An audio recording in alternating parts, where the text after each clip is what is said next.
elle ne pensait pas être au cœur de la polémique. Suite à la diffusion du portrait de Jean, dans L'amour et dans le pré, sur M6, en février dernier, Laurence avait pris son courage à deux mains en écrivant à l'agriculteur. Suite au speed dating, la jeune femme a été invitée à la ferme, et a déjà échangé un premier baiser avec Jean. Cependant, la façon dont elle s'est retrouvée dans l'émission fait aujourd'hui réagir. En effet, Laurence s'est mise en arrêt maladie pour y participer. Agacée, Diane Lair a déclaré mercredi 19 octobre 2022 au micro de Virgin Radio, qu'elle soit payée ou non sur le tournage, ça ne change rien. Tu n'utilises pas la sécurité sociale pour ne pas bosser. Personnellement, ça me choque en fait. Enfin, elle a ajouté, que tu dises, voilà j'ai une proposition de tournage, si est une belle opportunité, pourquoi pas. Mais là, tu es payé, la sécurité sociale rentre en jeu. Ça s'appelle jouer avec l'État, tu n'as pas le droit de faire ça.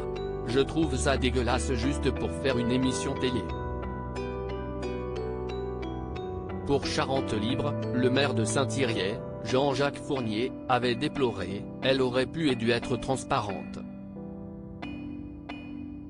En toute transparence, il avait déclaré, nous avons aussi considéré que son comportement pouvait porter atteinte à l'image de la collectivité et de la fonction publique puisque des personnes âgées avec qui elle était en contact se sont étonnées qu'un agent en arrêt puisse participer à une émission de télé-réalité.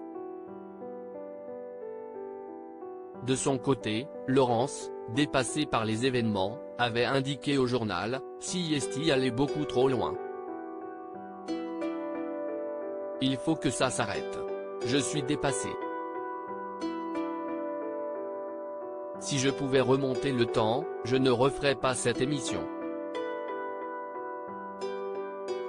Ça m'a causé trop d'embêtement. Laurence est en arrêt maladie depuis mars 2021. Jeudi 20 octobre 2022, le maire de Saint-Thiriet s'est exprimé à nouveau. Pour Télé Loisirs, il a ainsi déclaré, elle est en arrêt depuis mars 2021. CIST à cause de douleurs à l'épaule, une situation imputable à son service. Ce sont d'ailleurs les personnes âgées, qui sont friandes de cette émission, qui l'ont notre connue, oh bah elle va bien. On ne l'a pas vue depuis 1 an et demi. On aurait aimé être informés avant. Enfin, il a ajouté, au fond, il n'y a pas eu de cumul de rémunération, aucune faute. Et puis si est une personne qui fait bien son travail, elle est appréciée. Si seulement elle nous l'avait dit. Début juillet, elle a eu une réunion avec sa DRH et sa chef de service, pour envisager la suite, une mutation, un autre service.